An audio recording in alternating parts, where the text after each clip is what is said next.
L'édito sport de Virginie Fulpin. Raymond Poulidor est mort hier à 83 ans. Pour vous, Virginie, il restera le sportif romantique par excellence. Oui, un perdant magnifique, c'est cette image qu'on garde de Raymond Poulidor. Alors évidemment, il est loin de n'être que ça. Il a gagné beaucoup de courses dans sa carrière, de Milan-San Remo à la Flèche Wallonne.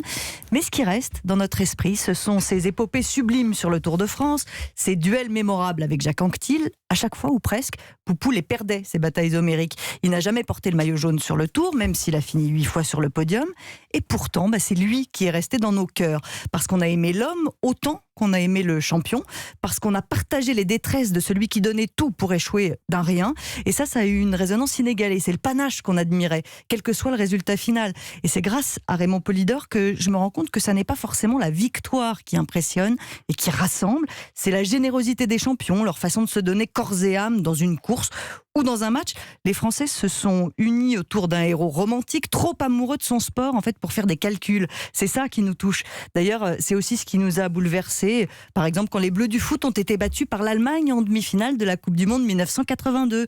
On en parle encore 37 ans plus tard. Plus de 50 ans pour Poupou. Ça reste gravé, ces impressions d'avoir été si près du but, d'avoir été victime d'une injustice ou d'un manque de chance.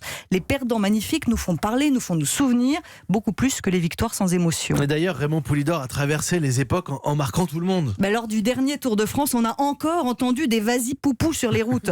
Des encouragements qui sont criés par des gens bien trop jeunes pour l'avoir vu sur un vélo dans les années 60. Mais chacun, dans sa famille, a un grand-père ou une tante qui raconte avec émotion la fois où on a cru à la victoire de Raymond Poulidor ou l'étape dantesque qu'il a fait chavirer. Alors oui, ce champion-là a réussi à faire le lien entre les générations sans jamais gagner le Tour de France. Preuve qu'il n'y a pas que la victoire pour engendrer des héros.